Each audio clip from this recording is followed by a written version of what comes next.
வணக்கம். இது உங்கள் பொலிட்டிக்கல் பார்க். நான் உங்கள் நண்பன். இன்றைய தினத்துல குடும்பத்தோட ஆட்சிக்கு வர்றவங்க தான் குடும்ப ஆட்சி செய்வாங்க, குடும்பத்துக்காக ஆட்சி செய்வாங்க. தனி ஆளா வர்றவங்க தான் தமிழ்நாட்டுக்காக ஆட்சி செய்வாங்க, தமிழர்களுக்கான ஆட்சி செய்வாங்க அப்படின்னு சொல்லிட்டு ஃபர்ஸ்ட் தெரிஞ்சுக்கங்க.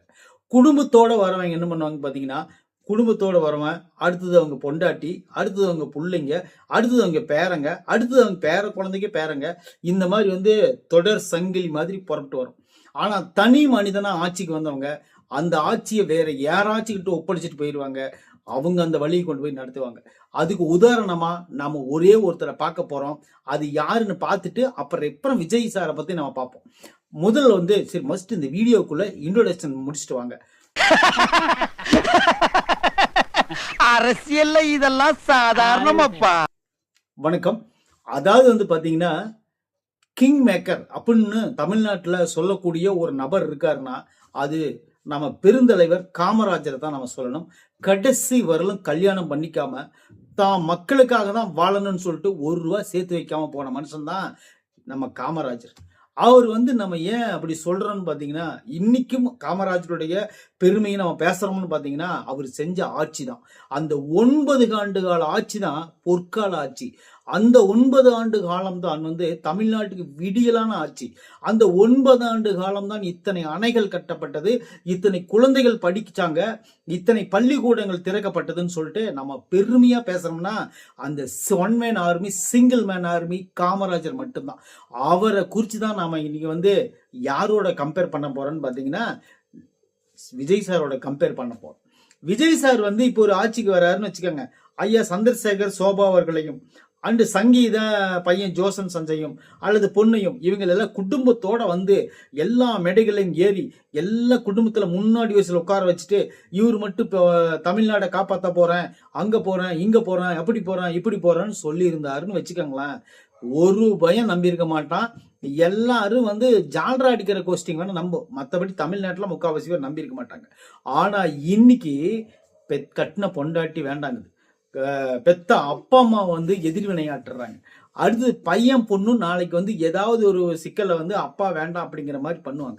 ஆனா சிங்கிள் மேனா தமிழ்நாட்டுக்குள்ள இறங்கி தான் சம்பாதிக்க போகிற அவ்வளோ கோடி ரூபா பணத்தை வேண்டான்னு சொல்லிட்டு உதறிட்டு இதனால நம்மளை காப்பாத்துனா அந்த தமிழக மக்களுக்கு ஏதாவது ஒண்ணு செய்யணும்னு இந்த அரசியலுக்குள்ள வந்தாரு பாத்தீங்களா. இதுதான் விஜய் சார் பண்ண மிகப்பெரிய தப்பு. இந்த தப்பத்தான் இப்ப என்ன பாத்தீங்கன்னா, எல்லாரும் இதை சரியாக்க முயற்சி பண்றாங்க.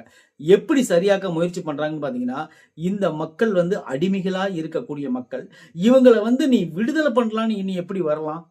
இப்ப நம்ம ஜீசஸ் கதையை எடுத்துக்கலாம். இப்போ பாத்தீங்கன்னா, ஜீசஸ நல்லது பண்றாரு, ஊருக்கெல்லாம் நல்லது பண்ணுவாரு. அவரை விடுதலை பண்ணணுமா இல்லை கொலைகாரன், கொள்ளைக்காரன், துரோகி அப்படின்னு பெயர் வாங்கினா பரபாச விடுதலை பண்ணமான்னு சொல்லி ஊர் மக்கள் கிட்ட கேட்கும்போது, ஊர் மக்கள் புண்ணியம் பண்ண, அதாவது எல்லாத்தையும் புண்ணியஸ்தனா மாத்தின அல்லது நல்ல ஒரு சுகம் கொடுத்த இந்த மாதிரி செஞ்ச ஜீசஸ வேணான்னு சொல்லிட்டு பரபாச ரிலீஸ் பண்ணுங்கன்னு சொல்லுவாங்க. இப்பதான் இதைத்தான் இந்த ஊடகங்கள் செஞ்சிட்டு இருக்கு. அதாவது என்ன பார்த்து நான் என்ன கருத்து சொல்ல வரேன்னு பார்த்தீங்கன்னா, ஜீசஸுக்கே அந்த மாதிரி நடந்திருக்கும் போது ஆஃப்டர் ஆல் நம்ம ஜோசப் அண்ணனுக்கு அப்படி நடக்காதா? அது நடந்துதான் தீரும். ஏன்னு கேட்டீங்கன்னா, இப்ப இருக்கிற காலங்கள் அந்த மாதிரி காலங்கள், வேற வழியே கிடையாது.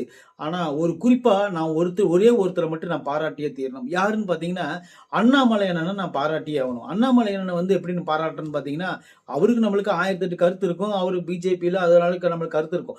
ஆனா இருந்தாலும் அண்ணாமலை அண்ணன் சொன்ன ஒரு விஷயம் எனக்கு ரொம்ப பிடிச்சிருந்துச்சு. பத்திரிகையாளர் கேக்குறாங்க, ஏங்க சங்கீதா விஜயனோட விவாகரத்து நீங்க என்ன நினைக்கிறீங்கன்னு கேட்குறேன். அது அவரோட பர்சனல் வாழ்க்கை, அதுக்குள்ள நான் போக விரும்பல, அரசியல் கேளுங்க நான் பதில் சொல்றேன் அப்படின்னு கடந்து போறாரு பாத்தீங்களா. இதுதான் ஒரு நியாயமான ஒரு கரெக்டான அரசியல்வாதி. இந்த மாதிரி அரசியல்வாதி தான் மக்களுக்கு பிடிக்கும். இன்னொரு விஷயம் சொன்னார், அதை கவனிச்சிங்களா? அதாவது ஒரு அரசியல் வாழ்க்கைக்குள்ள வர்றது அப்படிங்கிறது ஒரு தீப்பந்தத்துக்குள்ள போய் அந்த பக்கம் வர்ற மாதிரி, அது அவ்வளவு ஒரு கொடுமையானது. அதையெல்லாம் பேஸ் பண்ணி தான் நம்ம வெளியே வந்தாகணும்னு சொன்னார் பாத்தீங்களா. அது எந்த அளவுக்கு உண்மையோ அதுதான் உண்மை. ஒரு அரசியலுக்குள்ள வந்துட்டீங்கன்னாவே கண்டவனெல்லாம் கல்லெறிவான், கண்டவனெல்லாம் சாக்கடைகள்லையும் மேல ஊத்துவான், கண்டவனெல்லாம் கண்டதையும் எடுத்து நம்ம மேல எறிவான். எல்லாத்தையும் தடுக்க தயாராயிடணும். நீங்க வந்து ஏதாவது ஒரு சாக்கடை நம்ம மேல உழுவுது, வெள்ளை சட்டை கொஞ்சம் நம்ம கலர் ஆயிடக்கூடாதுன்னு நினைச்சீங்கன்னு வச்சுங்களேன், நீங்க அரசியலுக்கு லாக்கி இல்லாத ஆளு. இங்க என்ன வேணாலும் பண்ணுவாங்க, காரி மூஞ்சிலே துப்புவாங்க, நம்ம தொடச்சிக்கிட்டு போய் தான் ஆகணும், வேற வழி கிடையாது. ஏன்னா பொது வாழ்க்கைக்கு வந்த எல்லாருமே சந்திச்ச விஷயம் அதுதான். இப்போ வந்து ஃபர்ஸ்ட் காமராஜர் அவர்கள் ஆட்சிக்கு வரும்போது கூட இவங்க சாதாரணமா விட்டுறல, மற்ற எதிர்கட்சிகளோ மற்ற ஆட்களோ சாதாரண விட்டுறல, எதிர்ப்பாளர்களோ என்னென்ன கலாச்சாங்க தெரியுமா? காமராஜருடைய உருவத்தை கலாச்சாங்க, பாடி ஷேமிங். அது வந்து என்னைக்குமே பண்ணக்கூடாது, யாரையுமே பாடி ஷேமிங் வச்ச கலாச்சாங்க. அந்த மாதிரி வந்து கேவலமான உலகத்தில் நாம் வாழ்ந்துட்டு இருக்கிறோம். அப்படிங்கும்போது வந்து ஒரு மனுஷன் வந்து ஒரு அரசியலுக்குள்ள வர்றான் அப்படின்னு சொன்ன உடனே இவங்க என்ன பண்றாங்கன்னா, இந்த மாதிரி ஒரு விஜய் வச்சு பாடி ஷேமிங் எதுவும் பண்ண முடியாது அப்படின்னு தெரிஞ்சுக்கிட்டு சொந்த வாழ்க்கைக்குள்ள என்னென்ன பண்ண முடியும், வெளி வாழ்க்கையில என்ன பண்ண முடியும், மக்களிடையில எப்படி அதை டேமேஜ் பண்ண முடியும், எப்படி அதை உடைக்க முடியும் அப்படின்னு சொல்லிட்டு விஜய் சாரினுடைய பிம்பத்தை கொஞ்சம் கொஞ்சமா உடைக்கிறாங்க. இதுவே வந்து அவங்க குடும்பத்தோட வந்திருந்தாருன்னு வச்சுக்கோங்களேன், குடும்பத்தில் இருக்கிற எல்லாத்தையும் கேவலம் பேசுவாங்க, குடும்பத்தில் இருந்த மகன் மகள் அந்த மனைவி அப்பா அம்மா எல்லாத்தையும் கேவலம் பேசுவாங்க. இன்னும் சொல்ல போனோம்னு வச்சுக்கோங்களேன், அவங்க ஏதாவது வாய் திறந்து பேசினா கூட அதுக்கு உடனே மீன் போடுறேன் அப்படிங்கிற பேர்ல அவங்க மிக மிக மோசமா திட்டுவாங்க. இதெல்லாம் இருக்கக்கூடாதுன்னு சொல்லிதான் தளபதி வந்து அவங்களெல்லாம் ஒதுக்கி வச்சுட்டு தானா வந்திருக்காரு. தானா வந்ததை அவங்க எப்படி நினைச்சாங்கன்னு எங்களுக்கு தெரியாது. ஆனா நாங்க அப்படிதான் நினைச்சிட்டு இருக்கிறோம். இப்போ வந்து அதுவே ஒரு நெகட்டிவா மாறி இப்படி ஒரு பிம்பம் வரும்னு சொல்லிட்டு தளபதியே கூட நினைச்சிருக்க மாட்டாரு. இப்படி வந்ததும் தளபதிக்கு ஒரு நல்லதான விஷயம் தான். ஏன்னு கேட்டீங்கன்னா, குடும்பத்தோடு இருந்தா இங்க அரசியல் பண்ணா குடும்பத்துக்கு மட்டும்தான் அரசியல் பண்ணணும், குடும்பத்தை மட்டும்தான் சந்தோஷப்படுத்த முடியும். குடும்பத்தை சேர்ந்த மாமன் மச்சான் அண்ணன் தம்பி சித்தப்பா சித்தி சொந்தம் பந்தம் அத்தை மாமான்ட்டு இந்த மாதிரி தான் போயிட்டு இருக்க முடியும். ஆனா தனி மனிதனா வந்தாதான் எனி டைம் தமிழ்நாட்டுக்காக யோசிக்க முடியும். அப்படிங்கிறது தான் ஒரு யதார்த்தமான உண்மை. அதைத்தான் நம்ம கிங் மேக்கர் காமராஜர் அவர்கள் செஞ்சு காட்டினாங்க. அடுத்தது வந்து பாத்தீங்கன்னா தளபதி அவர்கள் செய்ய போறாரு 2026க்கு மேல அப்படின்னு சொல்லிட்டு தளபதி ரசிகர்கள் நம்புறாங்க, நானும் நம்புறேன். சரி, ஓகே, அது இருக்கட்டும். இப்போ வந்து எப்படி தளபதி வந்து ஜெயிப்பாரா ஜெயிக்க மாட்டாரா அப்படின்னு சொல்லிட்டு எல்லாம் எனக்கு தெரியாது. ஆனா இருந்தாலும் இந்த சூழ்நிலை தளபதி பின்னாடி நம்ம நிக்கிறது தான் மிக முக்கியமான நல்ல ஒரு தொண்டனுக்கான அல்லது நல்ல ஒரு ரசிகனுக்கான நல்ல ஒரு கூட இருக்கிற ஒரு நண்பன் நண்பி அந்த மாதிரி அவர் சொல்றாரு பாத்தீங்களா, அந்த வார்த்தைக்கு நம்ம உயிர் கொடுக்கும் விதமாக அந்த மாதிரி நம்ம இருக்கணும் அப்படின்னு சொல்லிட்டு தான் நான் சொல்றேன். சரி, ஓகே. தளபதியோடைய இப்ப ரீசெண்டான பிரச்சனைகள் உங்களுக்கு எல்லாருக்குமே தெரியும். இந்த பிரச்சனைகள் போலவே இன்னொருத்தருக்கு பிரச்சனை ஏற்பட்டுச்சு. அதுதான் யாருன்னு பாத்தீங்கன்னா அந்த கால கூத்தாடி எம்ஜிஆர் அவர்கள். அந்த கூத்தாடி நான் ஏன் சொல்றேன்னு பாத்தீங்கன்னா, அரசியல் ஐயா எம்ஜிஆர் அவர்கள் வரும்போது இதையத்தான் வச்சு கலாச்சாங்க. ஒரு கூத்தாடி வந்து அரசியல்ல நின்று முதலமைச்சர் ஆக முடியுமா? ஒரு 100 நாள் தாண்டுமா இந்த படம், இந்த அதிமுக அப்படிங்கிற அனைத்து இந்திய அண்ணா திராவிட முன்னேற்ற கழகம் அப்படிங்கிற இந்த கட்சி ஒரு 100 நாள் போஸ்டர் ஒட்டிருமா தமிழ்நாட்டுலன்னு சொல்லிட்டு ஏகப்பட்ட பேர் இந்த அரசியல் வாழ்க்கையை முடிச்சுட்டலாம், எம்ஜிஆர் எல்லாம் ஒரு ஆளா அப்படின்னு சொல்லிட்டு இருந்தாங்க. ஆனா அதே எம்ஜிஆர் வந்து 10 வருஷம் மனுஷன் 10 வருஷம் தொடர்ந்து 2 எலெக்ஷன்ல ஜெயிச்சாரு. இங்க இல்லைங்க, பிரச்சாரத்துக்கே வரல எம்ஜிஆர். எங்கேயுமே வீட்டை விட்டு வெளியே வரலன்ட்டு இல்ல, ஊர்லயே இல்ல, அமெரிக்கால படுத்துக்கிட்டு இங்க ஜெயிச்சாரு. அமெரிக்காவில் படுத்துக்கிட்டு இங்க ஜெயிச்சார். தொண்டையில ஆபரேஷனு, அவருக்கு உடம்பு சரியில்லை, அங்க அமெரிக்காவில் படுத்திருக்காரு.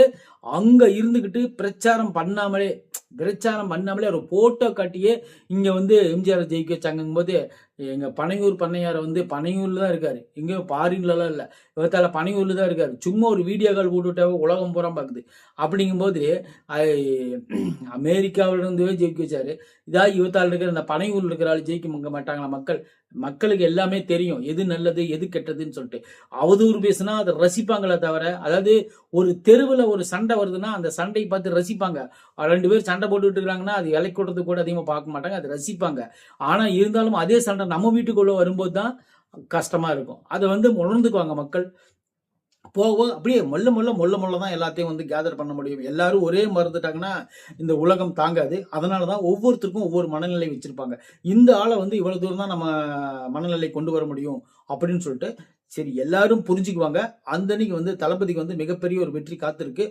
மறுபடியும் சொல்றேன், குடும்பத்தோட வரவன் தான் குடும்பத்துக்காக அரசியல் பண்ணுவான். சிங்கிளா வர்றவன் கண்டிப்பா ஒரு மக்களுக்காக அரசியல் கொடுப்பான் அப்படிங்கிறது எந்த மாற்று கருத்தும் கிடையாது.